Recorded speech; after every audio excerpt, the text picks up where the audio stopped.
আগামী ৩রা মার্চ থেকে ৭ই মার্চ বালুরঘাটের বঙ্গী নিবাসী স্বর্গীয় হরেন্দ্রনাথ দাসের বাড়িতে ২৪ প্রহর নামযজ্ঞ ও মহাপ্রভুর প্রসাদ বিতরণ অনুষ্ঠান অনুষ্ঠিত হবে। পাশাপাশি দুস্থ মানুষদের মধ্যে বস্ত্র বিতরণ করা হবে। সকল ভক্তবৃন্দের উপস্থিত থাকবার জন্য আমন্ত্রণ জানিয়েছেন স্বর্গীয় হরেন্দ্রনাথ দাসের পৌত্র রজত দাস।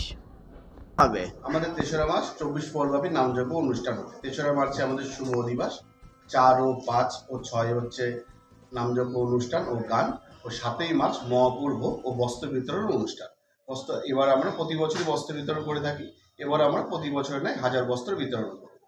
অনুষ্ঠান আমার ঠাকুরদারও বাবার থেকে চলে আসে, প্রায় কয়েকশো বছর ধরে ধারাবাহিকভাবে চলছে।